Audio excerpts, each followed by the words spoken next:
চল স্টার্ট করি। আচ্ছা দেখ, লাস্ট ক্লাসে আমি তুই সলিউশনের কোশ্চেন অ্যান্সার করেছিলাম। খাতার মধ্যে হেডিংটা দেখ, আমি তুই যখন ভ্যান্ট অফ ফ্যাক্টর পড়েছিলাম, তো বেসিক্যালি আলফা আর আই এর মধ্যে একটা রিলেশন আমি তুই এস্টাবলিশ করে নিয়ে অঙ্কগুলো করতাম। চাইলে তুই এক্সামের সময় ডাইরেক্ট তোর ফোনটা চশমাটা সরে এখানে কেউ পা দেবে, ভেঙে যাবে, ঠিক আছে। আলফা আর আই এর রিলেশন দেখ আমি তুই বার করে নিতাম। ডাইরেক্ট তুই পরীক্ষার সময় চাইলে একটা ফর্মুলা ইউজ করেও করতে পারিস, ফর্মুলার মধ্যে ডাইরেক্ট অ্যাপ্লাই করেও করা যেতে পারে আই আর আলফা, ঠিক আছে। কীরকম, চল খাতার মধ্যে হেডিং দে, লেখ রিলেশন বিটুইন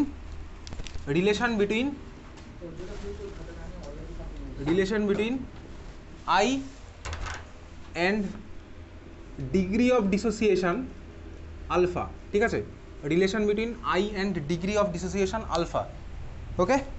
আচ্ছা বেসিক্যালি ডিগ্রি অফ ডিসোসিয়েশনকে আলফা দিয়ে ডিনোট করতাম, আর আই মানে কি ভ্যান্ট অফ ফ্যাক্টর আমার তোর জানা আছে। আই আর আলফার রিলেশনটা আমি তুই বারবার বার করে নিতাম, চাইলে বারও করতে পারিস, চাইলে তুই ডাইরেক্ট ফর্মুলা ইউজ করেও করতে পারিস। আচ্ছা লেখ লেখ লেখ let n mole of particles are produced, let n mole of particles are produced, let n mole of particles are produced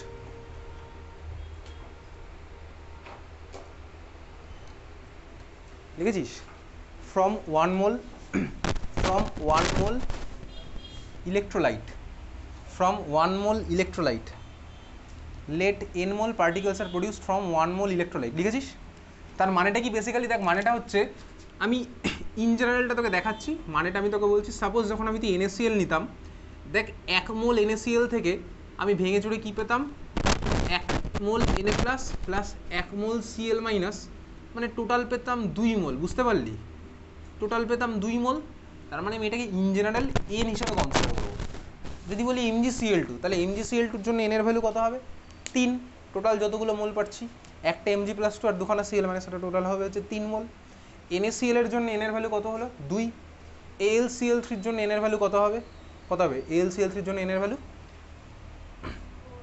4। কারণ কি পাবো, AlCl3 কে ভাঙলে একখানা অ্যালুমিনিয়াম +3 আর 3খানা Cl মাইনাস, তার মানে টোটাল পাবো হচ্ছে 4 মোল। তাহলে তখন আমার হচ্ছে এনের ভ্যালু 4, বোঝা গেছে? তাহলে এনের ভ্যালু কীভাবে ক্যালকুলেট করতে পারবো আমি বুঝতে পেরে গেছি, ওকে।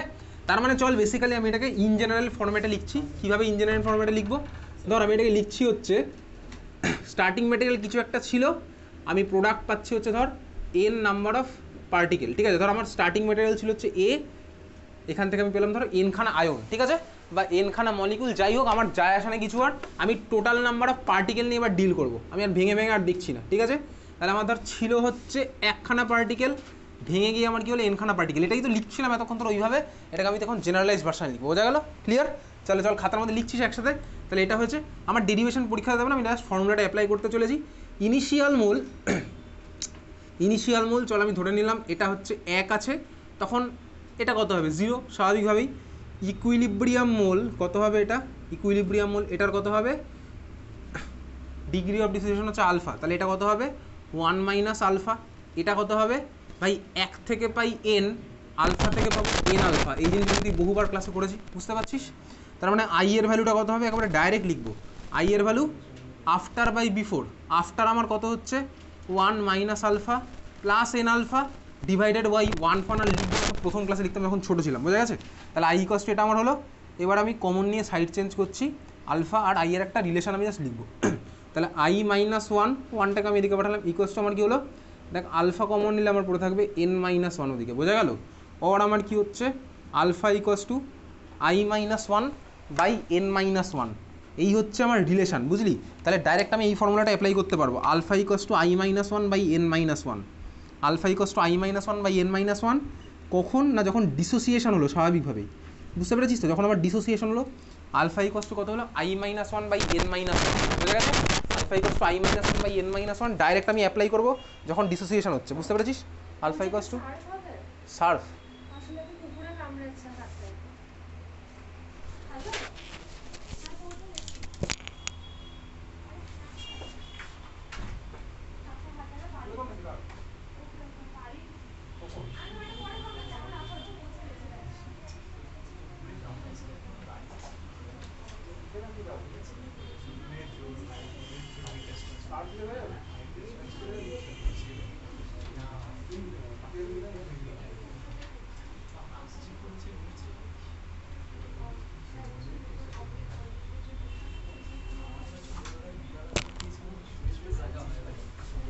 আচ্ছা এই জায়গাটা কাউকে বসতে পারবো না, আপাতত অনেক জায়গা আছে, ঠিক আছে?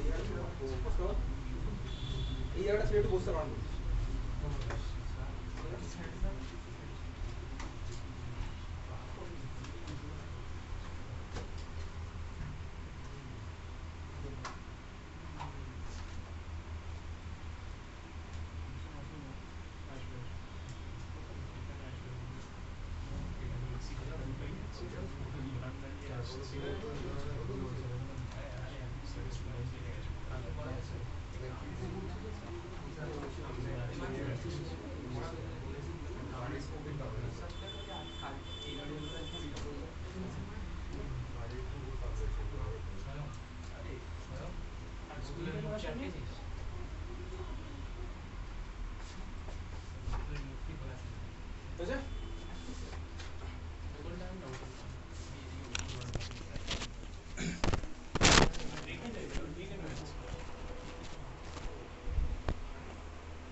হ্যাঁ ঠিক আছে, ওখানে ওখানে বস।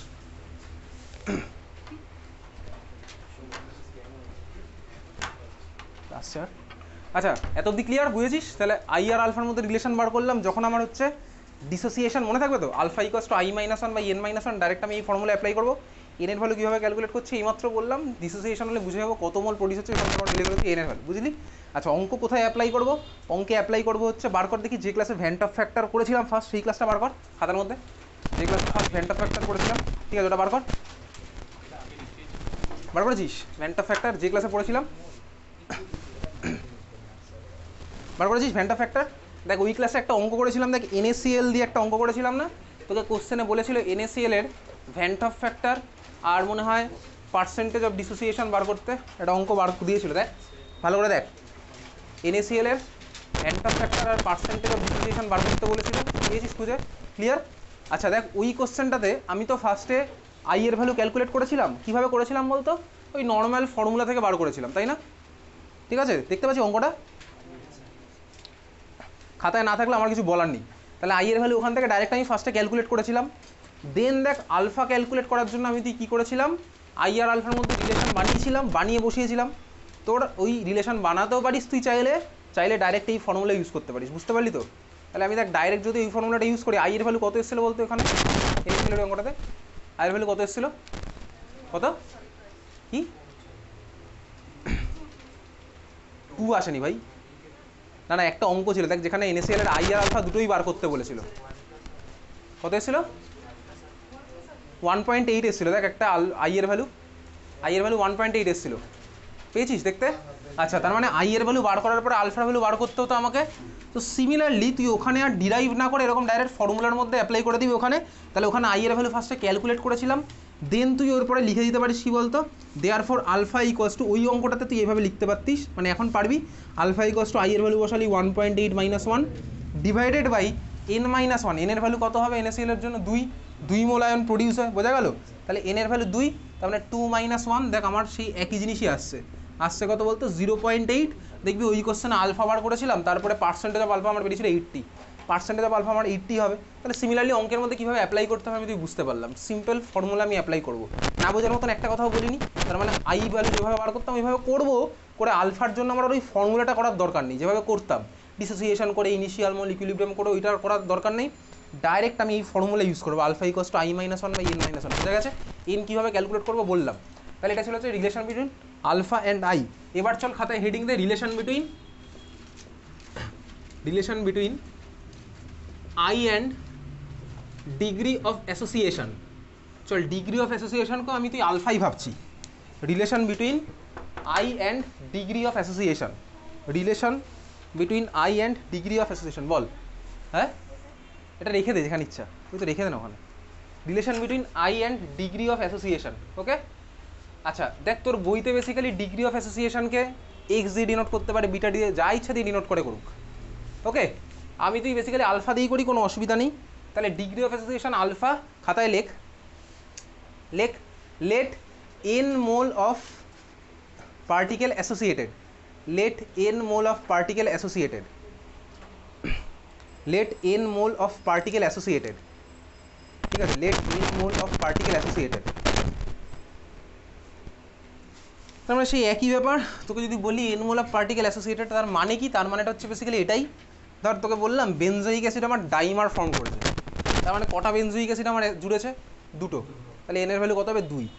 তো তোকে বললাম বেনজোইক অ্যাসিড আমার ট্রাইমার ফর্ম করেছে, তার মানে 3খানা বেনজোইক অ্যাসিড জুড়েছে, তাহলে এনের ভ্যালু হচ্ছে 3। তাহলে আমাকে ওই ডেরিভেশনটা আর করতে হবে না, ডাইরেক্ট ফর্মুলা অ্যাপ্লাই করবো। ডেরিভেশনটা তোকে দেখিয়ে দিচ্ছি কীরকম। তাহলে আমার কেসটা কী হলো, কেসটা আমার ধর আগে ছিল এনখানা এ, এখন ও জুড়ে গিয়ে বানিয়েছে কি এ এন, তাই তো এই জিনিসটাই করতাম, অ্যাসিডিক অ্যাসিড 2 থাকতো, তারপর এখানে ব্র্যাকেটের নিচে 2 লিখতাম, সেই জিনিসটা আমি তো এখানে করছি, আমি ডাইরেক্ট ফর্মুলা মনে রাখবো, ঠিক আছে। তো ইনিশিয়াল মোল কত হবে, ইনিশিয়াল মোল আমি ধরলাম 1, এটা হবে 0। ইকুইলিব্রিয়াম মোল আমার কত হবে, এটা কত হবে, বল কত হবে, equilibrium mole degree of association alpha, তার মানে কি 1 মোল থেকে আলফা মোল অ্যাসোসিয়েট করে, তাহলে পড়ে থাকবে কতটা ভাই 1 মাইনাস আলফা। এটা কতটা হবে, এন থেকে করে 1, তাই তো এন মোল জুড়ে গিয়ে আমার 1 মোল বানিয়েছে, তাহলে এন থেকে করে 1, আলফা থেকে করবে কত আলফা বাই এন, ঠিক আছে। তার মানে আই এর ভ্যালু কত হবে, আফটার বাই বিফোর, আফটারের ভ্যালুটা কত 1 minus alpha plus alpha by n, before তো আমার 1 ডিভাইডেড বাই 1 আর করবো না, সব ছোটোবেলায় করতাম, সাইড চেঞ্জ করি, তাহলে আই মাইনাস 1 ইকুয়ালস টু কী হচ্ছে, আলফা কমন নিলে 1 by n minus 1, or alpha equals to আমার কী হলো i minus 1 by n minus 1, বোঝা গেল। তাহলে এই ফর্মুলাটা আমি তুই মুখস্থ করবো, আলফা ইকুয়ালস টু আমার কী হলো i minus 1 by n minus 1, এটা কখন, যখন আমার অ্যাসোসিয়েশন হলো, যখন আমার কী হলো অ্যাসোসিয়েশন, বুঝতে পেরেছিস, যখন আমার হলো অ্যাসোসিয়েশন, তাহলে alpha equals to i minus 1 by n minus 1, association যখন আমার হলো, ক্লিয়ার। তাহলে এই ফর্মুলাটা ছিল হচ্ছে ডিসোসিয়েশনের জন্য i minus 1 by n minus 1, আর i minus 1 by n minus 1 কখন হবে, যখন হবে অ্যাসোসিয়েশনের জন্য। কোনটা অ্যাসোসিয়েশন করে কোনটা ডিসোসিয়েশন করে, তো তুই মলিকুল দেখে চিনে যাবি। কীভাবে চিনবি ভাই, বেনজোইক অ্যাসিড অ্যাসিডিক অ্যাসিড এটা করছে হচ্ছে বেসিক্যালি অ্যাসোসিয়েশন, আর বাকি ইলেকট্রোলাইট মলিকুলগুলো হচ্ছে বেসিক্যালি ইলেকট্রোলাইটগুলো আমার করবে ডিসোসিয়েশন, এ তো বুঝে গেলি, ক্লিয়ার। তাহলে এই হচ্ছে আমার শর্টকাট ফর্মুলা, এটা তুই আমি অ্যাপ্লাই করে ডাইরেক্ট অঙ্ক করবো, বোঝা গেছে, ক্লিয়ার। চল এইবারে দেখ লাস্ট এক্সামে যে কোশ্চেনটা দিয়েছিলাম তার আগে একটা জিনিস দেখাই, এটা হচ্ছে একটা ক্লাস 12-এর, দেখ এখানে এক্সাম দেওয়ার পরে কোশ্চেনের এই অবস্থা করেছে, তাহলে কী দরকার, আমি পরের দিন থেকে তাকে আর কোশ্চেন দেবো না। ইনফ্যাক্ট আমি জানি এটা কাদের কোশ্চেন, আমি কিন্তু জানি, আমি তাদের নাম বলছি না, ঠিক আছে, নাম বলছি না, তাহলে তাদেরকে আমি পরের দিন থেকে আর কোশ্চেন দেবো না। আচ্ছা যদি নাও জানি, তোর যদি মনে হয় যে আমি কীভাবে জানি, আমি পরের দিন, আমি তো তোকে অলরেডি বলেইছি প্রতিদিনের কোশ্চেনগুলো নিয়ে আসতে, পরের দিন প্রত্যেক দিনের কোশ্চেনগুলো নিয়ে আসবি, প্রতিদিনের ক্লাসে প্রতিদিনের কোশ্চেনগুলো নিয়ে আসবি, প্রত্যেকটা এক্সামের কোশ্চেন, যার কাছে এক্সামের কোশ্চেন থাকবে না সেই তার মানে এগুলো ছিঁড়েছে,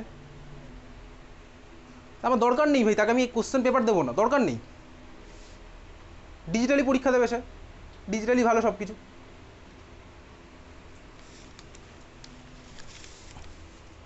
আমি তার নামটা বলছি না, তার নয় তাদের। চল আগের দিনের এক্সামের কোশ্চেনে দেখ একটা ছিল কোশ্চেন নাম্বার 7, কী বলেছিল, freezing point of a solution containing 12.2 gram of benzoic acid in 200 gram benzene is depressed by 2 Kelvin। আগের দিনের এক্সামের একটা কোশ্চেন নাম্বার 7। আচ্ছা সোমবার কিন্তু এক্সাম আছে, সোমবারের এক্সামের সিলেবাস জানিস, সলিউশন চ্যাপ্টারটা পুরো, আর হ্যালোএলকেন হ্যালোএরিন আজকে যা যা পড়াবো তাই থাকবে। সোমবারের ক্লাসে ফেল করলে গার্জিয়ানকে নিয়ে দেখা করতে আসবি, ঠিক আছে, তারপরে যেদিন আসবি, সিম্পলি বলে দিলাম। আর যারা যারা আগের এক্সামগুলো দিসনি সেগুলো আমার কোনো দায়িত্ব নেই, তোর বাড়িতে গিয়ে আমি তোকে কোশ্চেন পেপার দিয়ে আসতে পারবো না এক্সাম দিতে আসার জন্য এখানে, ঠিক আছে। পরের এক্সামে যে ফেল করবি গার্জিয়ানকে নিয়ে দেখা করতে আসবি, তারপরে দিন পড়তে আসবি, কারণ মার্কস আমি বলেই দেবো ফ্রাইডের মধ্যে, গার্জিয়ানকে নিয়ে আসবি পরের দিন যে ফেল করবি, ঠিক আছে।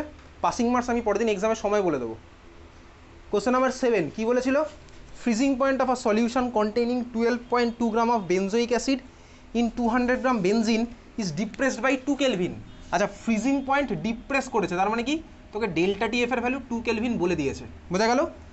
What is the percentage association of benzoic acid, তার মানে পার্সেন্টেজ অফ আলফা তোকে বার করতে হবে। If forms dimer in solution, তার মানে ডাইমার ফর্ম করছে, বুঝেছি, ডাইমার ফর্ম করছে, যে যে ডেটাগুলো দেওয়া আছে আমি লিখছি। কেএফ ফর বেনজিন, কেএফ এর ভ্যালু কত দেওয়া আছে 5। আচ্ছা তাহলে আমি কি বার করতে হবে, কি আলফার ভ্যালুটা বার করতে হবে, তারপর তো পার্সেন্টেজ বার করতে গেলে 100 দিয়ে মাল্টিপ্লাই করলেই হয়ে যাবে। তাহলে কীভাবে করবো, আগে আমি আই বার করি, তাহলেই তো বেরিয়ে যাবে, কারণ আই আর আলফা রিলেশন আমি জানি। এখন ডাইরেক্ট এই ফর্মুলা অ্যাপ্লাই করে দিতে পারবো। ওকে, তাহলে দেখ বেসিক্যালি আমি কীভাবে করছি, আমার কাছে ফর্মুলা আছে delta TF equals to i into k f into molality, or i equals to বার করতে হবে আমার টার্গেট কী হবে delta TF by K f into molality, এই হচ্ছে আমার ফর্মুলা। ক্লিয়ার, বোঝা গেছে? তাহলে ডেল্টা টিএফের ভ্যালু বসাচ্ছি একদম ডাইরেক্ট। ডেল্টা টিএফের ভ্যালু কত? 2 kelvin divided by K F এর ভ্যালু কত বলেছে কোশ্চেনে? 5। মোলালিটির ভ্যালু কত? মোলালিটির ভ্যালু ডাইরেক্ট বলেনি, তাহলে মোলালিটি আমি বার করবো। মোলালিটি মানে কি? Mole of solute by mass of solvent. সলিউটটা আমার কি এখানে দেখেই বুঝতে পারছি বেনজোইক অ্যাসিড হচ্ছে আমার সলিউট, আর সলভেন্টটা আমার কে? বেনজিন। ঠিক আছে, সলভেন্ট হচ্ছে বেনজিন। তাহলে সলিউটের মোল কীভাবে বার করবো? Mass given by molar mass. Mass given কত দেওয়া আছে সলিউটের? 12.2 গ্রাম বেনজোইক অ্যাসিড। তাহলে মাস গিভেন হচ্ছে 12.2 গ্রাম ডিভাইডেড বাই বেনজোইক অ্যাসিডের মোলার মাস বার করতে হবে, তোকে পরীক্ষাতে দিয়ে দেবে না। তাহলে বেনজোইক অ্যাসিডের মোলার মাস বার করবো কীভাবে? ফর্মুলা লিখতে হবে। বেনজোইক অ্যাসিডের স্ট্রাকচার কীরকম? বেনজিনের মাথায় কে লেগে আছে? COOH। তাহলে এটার ফর্মুলা আমাকে তোকে লিখতে হবে। আচ্ছা, এটার ফর্মুলা কি? বেসিক্যালি এই কার্বনগুলোকে হাইড্রোজেন লেগে আছে, সেটা তুই ক্লাস 11-এও জানতিস, না জানলে খাতায় লিখে রাখছিস। ঠিক আছে, এইটা হচ্ছে বেসিক্যালি আমার বেনজোইক অ্যাসিড। এই পার্টটা আমার কি লিখেছি অলরেডি এরকম, মানে C6H5। দেখ ফর্মুলা, কার্বন আছে 6টা, হাইড্রোজেন আছে 1 2 3 4 5, তাহলে C6H5, আর এইটার সাথে কে লেগে আছে? COOH। এটার তুই মোলার মাস বার করবি, গুণ করবি। কার্বন আছে 6 আর 1 7, তার মানে 7 × 12 84। হাইড্রোজেন আছে কটা? দেখ 5 আর 1 6, তাহলে 1 × 6 84 আর 6, বুঝতে পারছিস? তাহলে বার করবি, এটা যোগ করবি। অক্সিজেন হচ্ছে কত? 16 × 2, তার মানে টোটাল কত হলো? 32। 16 × 2 32, সব কটা যোগ করে আমার কত আসছে? 122। বুঝলি এটা? তাহলে 12.2 বাই 122, এটা আসলে মোল অফ সলিউট। এটাকে আবার কী দিয়ে ভাগ করতে হবে? মাস অফ সলভেন্ট। তাহলে ভাই এটাকে যদি ভাগ করি, তার মধ্যে উপরে গুণ করা, বুঝতে পারছিস তো? তাহলে মাস অফ সলভেন্ট কোশ্চেনে কত বলেছে? 200 গ্রাম। 200 গ্রাম মানে কত? 0.2 কেজি। ঠিক আছে, চল এখান থেকে আমার কী বেরোলো? তার মানে আইয়ের একটা ভ্যালু আসবে, আইয়ের একটা ভ্যালু আসবে, বোঝা গেল? আইয়ের ভ্যালু আসবে, গুণ করবি, আইয়ের ভ্যালু আসলো। আইয়ের ভ্যালু বাড়ার পর আমার বার করতে হবে কি? আলফার ভ্যালু। তাহলে বার করতে পারবো, এই আইয়ের ভ্যালুটা এখানে বসিয়ে দেবো। Alpha equals to I - 1 by 1/n এর ভ্যালু কত হবে? ডাইমার যেহেতু ফর্ম করে বলেছে, তাহলে n এর ভ্যালু কত হবে? 2। ক্লিয়ার, বোঝা গেছে? হ্যালো, হ্যাঁ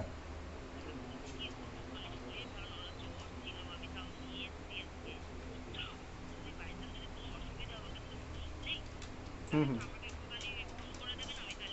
আচ্ছা আচ্ছা, ঠিক আছে, ওকে। হুম হুম হুম হুম, বুঝতে পেরেছি। হুম হুম হুম, ঠিক আছে, ওকে। হুম হুম, ওকে ওকে, ঠিক আছে। তাহলে n এর ভ্যালু আমার কত হলো বুঝেছিস? ডাইমার যেহেতু বলে দিয়েছে কোশ্চেনে, তাহলে n এর ভ্যালু হচ্ছে আমার 2। তাহলে এখানে i এর ভ্যালু বেরিয়ে যাবে ভাই, ওই ভ্যালুটা এখানে বসাবো। তাহলে এখান থেকে যা আসবে তাই আসবে হচ্ছে আমার আলফার ভ্যালু। বোঝা গেল? ডাইরেক্ট আমি ফর্মুলা অ্যাপ্লাই করে করছি। ক্লিয়ার? তাহলে এই ছিল হচ্ছে আমার সলিউশনের কেস। আই আর আলফা রিলেশন ডাইরেক্ট আমি ফর্মুলা অ্যাপ্লাই করে এখান থেকে করবো পরের দিন থেকে। বুঝতে পেরেছিস? ক্লিয়ার হয়েছে এত অবধি? আচ্ছা, এইবারে দেখ তোকে যে পিডিএফগুলোর মধ্যে বা গ্রুপে যে কোশ্চেন অ্যান্সারগুলো পাঠাচ্ছি, ওর মধ্যে দেখ একটা জিনিস ছিল হচ্ছে ওই যেখানে বরফ পড়ে সেখানে জলের মধ্যে, সরি বরফের মধ্যে কেন ওই CaCl2 বা NaCl ছড়িয়ে দেওয়া হয়। ঠিক আছে, কেন ছড়ানো হয় বেসিক্যালি? আচ্ছা, কেন ছড়ানো হয় পড়ে বুঝেছিস কিছু? আচ্ছা, বেসিক্যালি দেখ, ধর সাপোজ তুই যেখানে আছিস, এদিকে তাকা, কথা বলিস না। তুই ধর আছিস কোথায়? তুই আছিস হচ্ছে সাপোজ যেখানে বরফ পড়ছে সেখানে। আচ্ছা, যেখানে বরফ পড়ছে সেখানে টেম্পারেচার কত নর্মাল? আমার তোর এক্সপেকটেশন কত টেম্পারেচার? 0 থেকে নিচে, 0 থেকে নিচে ধরে রাখ। সাপোজ তুই তার মানে এখন এসেছে -4 ডিগ্রি সেন্টিগ্রেডে, বুঝতে পেরেছিস? -4 ডিগ্রি সেন্টিগ্রেডে আছিস। আচ্ছা, সিমিলার জিনিসটাকে, তার মানে তুই কি চাস? রাস্তার মধ্যে বরফ জমে থাকুক? না, তুই এটা চাস না। তুই চাস কি? বরফটা যাতে গলে যায়, এটাই তোর টার্গেট, বরফ যাতে গলে যায়। তার মানে তোকে বরফ তো আমার নর্মাল কত ডিগ্রি টেম্পারেচারে করে? 0 ডিগ্রি সেন্টিগ্রেডে বরফ গলে। তাহলে তুই -4-এ আছিস, তুই চাস যাতে বরফ গলে যায়। -4 থাকলে তো বরফ গলবে না। বা সাপোজ তুই -10-এ যখন বসে আছিস, তাহলে তখন আমার বরফ গলবে কি গলবে না? নর্মাল বরফ হয়তো গলবে না, দেখা যাক। আমি জিনিসটা কিসের সাথে কম্পেয়ার করবো? চল আমি কম্পেয়ার করবো হচ্ছে এই জিনিসটার সাথে। তোর তুই এখন কত ডিগ্রি টেম্পারেচার আছিস? সাপোজ তুই আছিস হচ্ছে 45 ডিগ্রি সেন্টিগ্রেডে বসে আছিস। ঠিক আছে, আচ্ছা 45 ডিগ্রি সেন্টিগ্রেডে বসে তুই এমন কাউকে ধর নিয়ে আসলি যার মেল্টিং পয়েন্ট হচ্ছে 60 ডিগ্রি সেন্টিগ্রেড, সে কি আমার গলবে না সলিডে থাকবে? তুই ধর এখন বসে আছিস 45 ডিগ্রি সেন্টিগ্রেডে, তুই ধর এমন কাউকে নিয়ে আসলি যার মেল্টিং পয়েন্ট হচ্ছে 60 ডিগ্রি সেন্টিগ্রেড, সে কি গলবে নাকি সলিড থাকবে? নর্মাল রিয়েল লাইফ এক্সাম্পল বল, আজকে তুই 45 ডিগ্রিতে আছিস, পরের বছর 50 ডিগ্রিতে যাবি। কারণ কি?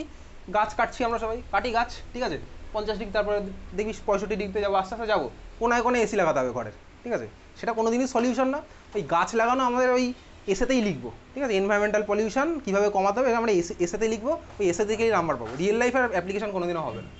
এনিওয়েজ চল, 45 ডিগ্রি সেন্টিগ্রেড যখন বসে আছিস, তার মানে তুই এমন কাউকে যদি আনিস যার ফ্রিজিং পয়েন্ট বা মেল্টিং পয়েন্ট 60 ডিগ্রি, সে আমার সলিডেই থাকবে, তাই তো? তার মানে সিমিলার হতে তুই যখন তার -10 বসে আছিস, যেখানে বরফ পড়েছে, সেখানে যদি জলকে 0 ডিগ্রি সেন্টিগ্রেডে রাখিস, তার মানে তো বরফ হয়ে থাকবে, ও আমার গলবে না। ক্লিয়ার? আচ্ছা, এবার ধর তুই 45 ডিগ্রিতে আছিস, ধর তুই এটার ফ্রিজিং পয়েন্ট কমিয়ে দিয়ে করে দিলি হচ্ছে 25 ডিগ্রি সেন্টিগ্রেড। তাহলে এইবারে তুই বল, তুই ধর এখানে আছিস, তুই যদি এমন কাউকে আনিস যার মেল্টিং পয়েন্ট হচ্ছে 25 ডিগ্রি সেন্টিগ্রেড, সে আমার কী হবে? সলিড হবে না লিকুইড হবে? ভেবে চিন্তা বল। ধর তুই 45 ডিগ্রি সেন্টিগ্রেডে বসে আছিস, এমন ধর কাউকে আনলি যার মেল্টিং পয়েন্ট হচ্ছে আমার কত? 25 ডিগ্রি সেন্টিগ্রেড। তাহলে এই মুহূর্তে সেটা কি সলিড হবে না লিকুইড হবে? লিকুইড হবে, বুঝে গেছিস? তার মানে ফ্রিজিং পয়েন্টটাকে কমিয়ে দিতে হবে। ব্যাস, তুই বুঝে গেছিস অ্যান্সার। তুই -10 ডিগ্রিতে ধর বসেছিলি, তুই আমাদের নুন বা CaCl2 মেশালি, তাতে কী হলো বলতে? ফ্রিজিং পয়েন্ট কমে গেল। তাহলে ফ্রিজিং পয়েন্ট কমে গেল মানে এবার বলে যাবে। এই হচ্ছে আমার টার্গেট, বুঝতে পারলি তো? তাহলে এই জন্য আমি হচ্ছে ওর মধ্যে মেশাবো। আর এছাড়া আরেকটা জিনিস তো বুঝেছি, এটা এবার তুই পড়বি, ঠিক আছে? তো এটা অ্যান্সারের মধ্যে লেখা আছে। আর একটা কোশ্চেন ছিল যে অ্যান্টিফ্রিজ সলিউশন। অ্যান্টিফ্রিজ সলিউশন মানে কি? আমি চাই না যে ওটা যাতে জমে যাক, আমি চাই না ওটা জমে যাক, তাই তো? অ্যান্টিফ্রিজ সলিউশন মানে আমি চাই না জমে যাক। ক্লিয়ার? বোঝা গেল? তাহলে যদি আমি না চাই যে জমে যাক, তাহলে আমি কী করতে হবে? ধর আমি 45 ডিগ্রি সেন্টিগ্রেডে আছি, আমি চাই না ভাই লিকুইডটা জমে আমার সলিডে হয়ে যাক, তাহলে আমাকে কী করতে হবে বলতো? লিকুইডটাকে কী করতে হবে? এই যে এই কেসটাই তো, আমি ধর 45 ডিগ্রিতে আছি, আমাকে যে আছে ভাই তার ফ্রিজিং পয়েন্টটা নিচে রাখতে হবে, তাহলেই তো লিকুইডে বসে থাকবে, তাই না? বুঝতে পেরেছিস? আমি যদি ধর এর ফ্রিজিং পয়েন্টটাকে আমি যে টেম্পারেচার তার উপরে পাঠিয়ে দিই, তাহলে তো সলিড হয়ে যাবে সঙ্গে সঙ্গে। বুঝতে পারলি? ক্লিয়ার? আমি যে টেম্পারেচার আছি তার নিচে যেন ফ্রিজিং পয়েন্ট থাকে, তাহলেই একমাত্র লিকুইডে বসে থাকবে। সিমিলারলি ওই জন্য তুই দেখবি একটা কোশ্চেন ছিল, ইথিলিন গ্লাইকল ইউজ করা হয় অ্যান্টিফ্রিজ সলিউশনে গাড়ির রেডিয়েটারের মধ্যে। কারণ যেখানে ধর বরফ পড়ছে সেখানে টেম্পারেচার কম, আমি চাই কি ভাই যাতে গাড়ির মধ্যে তো আমার এবার একটা লিকুইড দরকার, ঠিক আছে? ওই জন্য আমি কী করলাম, ওর মধ্যে ইথিলিন গ্লাইকল মিশিয়ে দিলাম, অ্যান্টিফ্রিজ সলিউশন হিসেবে কাজ করছে, যাতে ওর ফ্রিজিং পয়েন্টে নেমে গেল। তাহলে আমার ওটাতে লিকুইড থাকে, ওটা তো আমার টার্গেট। আমি জমতে ওকে দিতে পারবো না, জমলেই আমার তো আর গাড়ি চলবে না। বোঝা গেল? তাহলে এই হচ্ছে আমার অ্যান্টিফ্রিজ সলিউশন আর ওর গল্প। তাহলে সলিউশনের এই পার্টটাই বেসিক্যালি ডিউ ছিল, বুঝে গেছিস? এখান থেকে ক্লিয়ার? চল অর্গ্যানিকের খাতা বের করে।